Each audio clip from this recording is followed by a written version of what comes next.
So, Mr. Gourinchas, thank you very much for making time for Deutsche Welle in these busy weeks of the year. Let's talk about the good news first. The Great Recession some had been warning of doesn't seem to really have materialized. Global growth is expected to remain steady at over 3% this year. How do you explain this kind of surprising resilience? Well, we had a very resilient global economy. We're predicting global growth at 3.2% this year and next year, and that's the same growth number as last year, 2023, so it's kind of a steady growth, not supercharged. I mean, the historical growth rate that we like to point to is what we had between 2000 and 2019, that was more like 3.8%. So it's modest, but very far from a global recession or anything that may have been predicted at the time of the coming out of the pandemic and the inflation surge. So what explains it? Well, we've had good news on the supply side, so unwinding of supply frictions, restrictions in supply chains. And we've had also very good news on the labor side, a very strong increase in labor force participation. Overall labor supply has expanded, and many countries that has provided a lot of support for economic activity going forward. And then some countries also had very strong demand side. The US in particular, maybe we'll get into that. And so the strength of the US consumer has been quite strong in the last year or so. We can go there right away. Maybe you can talk a little bit about this strength here in the United States. Yes, so what we had in the US is we had both positive developments on the supply side and on the demand side. So on the supply side, as I've mentioned already, labor supply has expanded, increase in labor force overall, with a significant component coming from foreign-born workers. That's been kind of the little bit of the hidden secret behind some of this resilience. We've seen that in the US, we see this in Canada, we see this in the UK, we see this in other European economies as well. Strong labor supply, strong productivity growth in the case of the US. Actually, the US economy has been doing very well on that front. Quite a bit of investment as well. So these are kind of on the supply side. And then on the demand side, households with excess savings, a lot of public spending, and so you had also a very resilient economy on the demand side. On balance, the US economy is probably one where the demand forces are having a little bit of the advantage right now, and that's why we are seeing maybe a little bit of a slowdown or even a plateau in terms of the path of disinflation, because if demand becomes really strong, then that fuels inflation pressures, and that's kind of where we are right now. So, when I understand you right, migration is part of the success story then, here in this country. It has helped in two ways. It has helped because, you know, of course, more workers when there is a strong demand for labor, and as the economy's reopened, people had excess savings, they wanted to go out and consume, and so there was strong demand, and businesses wanted to hire, and in the context in which there would have been limited labor supply, then that would have fed into even stronger inflation pressures, wage pressures, tight labor markets. So the increase in labor supply has contributed to cool off the labor market without causing a recession. So this is kind of this immaculate disinflation that people are talking about. Well, it turns out that one of the drivers may have been the increase in labor supply. So I want to zero in the outlook for three economies in particular, the US, China and the EU, because we see some really interesting differences. Both the US and the Chinese economies are forecast to slow down in 2025, while the Eurozone is expected to see a recovery. Why are the world's two biggest economies losing steam, and is the EU on course to kind of play catch-up? Well, so in the US, what we're seeing is, of course, I've mentioned the fact that the demand is very strong right now. So in a sense, the economy is running a little bit hot, and some of that is going to go away as monetary policy remains tight. And we will see the labor market cooling a little bit more. So that explains some of that unwinding of this strength in 2024. So we are predicting that growth is going to go to 2.7% this year and 1.9% by 2025. In China, we were projecting for 2024 growth that would slow down to 4.6%. Now the new Chinese numbers came out last night. They point to maybe stronger resilience in the Chinese economy in the first quarter, so we'll see how we revise our numbers. But overall, the weakness in the Chinese economy is coming from a weak property sector, that is weighing down consumer confidence. House prices are still going down or not increasing. We see a decline in the number of new constructions. So this is a sector that remains weak and is going to weigh on consumer confidence and domestic demand going forward. And that's why we are marking down our forecast for China. In the euro area, we start from the opposite end. The region was hit by a very sharp energy price shock in 2022-2023.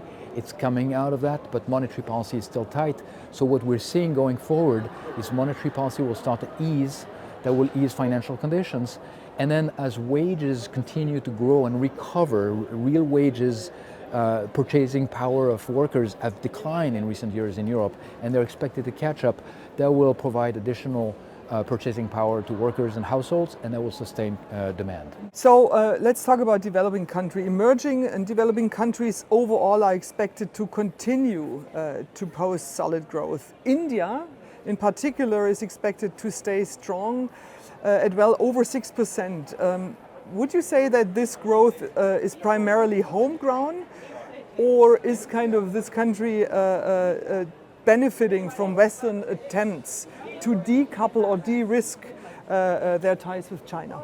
Yeah, so India is one of the bright spots in the world economy. We have revised upwards our growth numbers for last fiscal year, 23-24, which ended at the end of March, quite substantially to 7.8% growth. That's really a very, very high growth number for a country like India. And then we're expecting 6.8% in the next fiscal year, the one that just started. That's also revised upwards a little bit. So this is in a context in which the economy is really doing very well and is expected to keep some of that momentum going forward. There is strong demand. There was quite a bit of investment, including public investment. And so we're going to see growth numbers that are fairly solid in India. And we're expecting that the medium-term growth are around 6.5%, so are also fairly high, although those numbers have not been changed from our previous round. Now, it is true that the trade tensions that have emerged in the global economy, and some of them are between the US and China, but more broadly, we've seen emergence of trade tensions.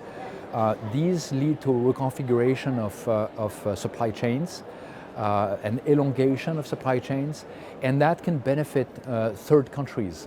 Now, this is not a story for India right now in terms of the aggregate numbers we're seeing, but it's certainly a story when we look at countries like Vietnam or Mexico. We see a lot of trade that used to take place between, say, China and the United States that would be rerouted through this, what we call them connector countries. They help keep the global economy together. They are the global glue, if you want, and they prevent a sharper disintegration of global trade. We of course have to talk about the two conflicts in Ukraine and the Middle East. Have you factored those into your predictions? So we are monitoring the situation, and the tensions in the Middle East started to escalate back in the last quarter of last year. And that is certainly part of our projections. But we flag as one of the downside risks for the global economy the emergence of additional geopolitical tensions, and certainly the events of the last weekend would be in that category.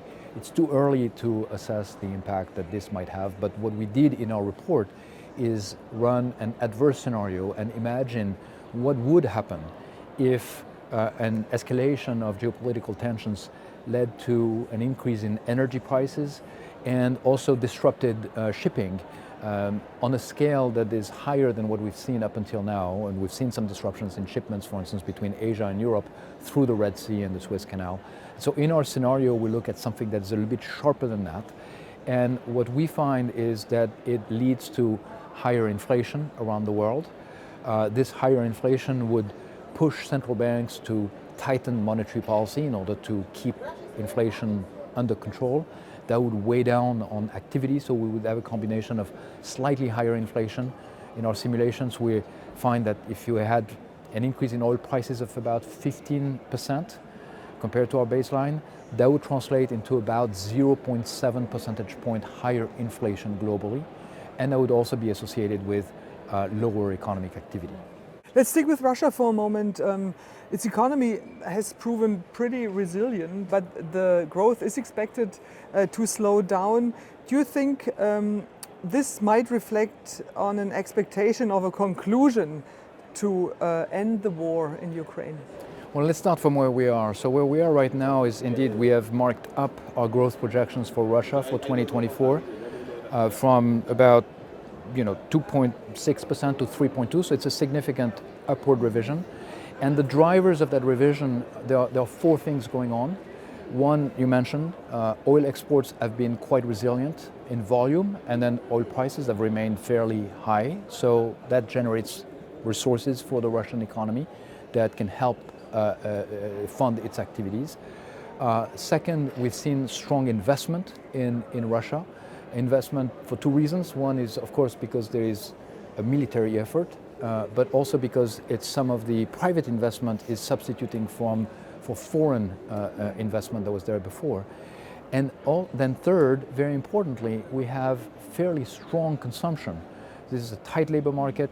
Unemployment rate is around 3%. The economy is running hot. And in fact, we see inflation pressures in the Russian economy. So the Russian economy at this point is not running at the level that is consistent with its potential growth. It's running above that, and we see these inflation pressures. So some of the decline we're going to see is when that excess stimulus, if you want, is going to come out. And there, what we find is that the Russian economy is going to settle on the medium-term growth path that in our baseline continue to factor in the effect of sanctions. So we make our projections assuming that the sanctions that are in place right now are going to remain in place through our forecast horizon. And we estimate that they have an effect in lowering medium-term growth prospects for the Russian economy. In fact, we've lowered them from about 1.7%, that was before the war, to about 1.25% at this point. What does all of that mean for Russia's ability to invest in the war machinery? Well, so far, what we're saying is on the fiscal side, there's really ample fiscal space when you look at the Russian economy. So this is not an economy that is running huge fiscal deficits. They're running a pretty conservative, pretty tight, both fiscal and monetary policy, despite the fiscal efforts in terms of military spending. We have to talk about AI real briefly. According to your report, some 60% of workers in advanced economies will be affected by developments in artificial intelligence, about half in a positive way and the other half in a negative direction. So could you expand on that and how this breaks down across different sectors? Right, so we published in January a big study on the potential impact of AI on labor markets. And our focus was on different types of occupations. So rather than look at industries directly, we decided to go one level deeper and look at the type of jobs and the tasks that people are doing and think deeply about which ones were likely to be maybe substituted by AI or the ones that might be enhanced by AI. And we did a very detailed typology of the different tasks. And we found that some of you might think about some of the professional services, some of the more managerial positions might be enhanced by AI, and some of the more clerical types of positions might be substituted by AI that can maybe do the same type of tasks. While other for unskilled tasks, for instance, then AI may not be as relevant because it is not likely to substitute for that. So then you can map that into sectors and think about which sectors might be more vulnerable, and certainly some sectors in services, professional services, you might see some of them benefiting from the introduction of AI, unlike some other sectors that are maybe focused more on more basic tasks. Which sector might benefit the most? Well, the sectors that might benefit the most here, you might think that tech and finance might be sectors that would benefit from the ability to draw on AI resources, while sectors that are more routine clerical worker type of tasks might be more impacted negatively. My last question, sir. What keeps you up at night? Well, one of the things that we've been very focused, we see front and center at the IMF is sort of the slow speed at which the global multilateral system is unraveling or is, fraying at the edges. And that's this rise. We've been very focused on the potential threat from geoeconomic fragmentation. We see the rise in trade restrictive measures. They have exploded. There are upwards of 3,000 in 2023, 2022 compared to barely 1,000, which is already a lot in 2019. And we see this escalation in that space with industrial policy measures that often have a protectionist component or a component that could impact trade.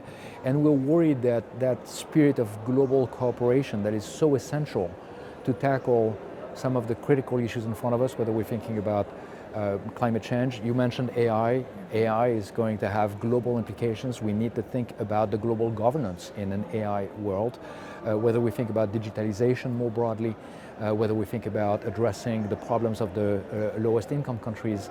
All of these issues are much harder to address in a world where we have elevated tensions. And so it's not a crisis. It's not something that necessarily makes headlines as a financial crisis.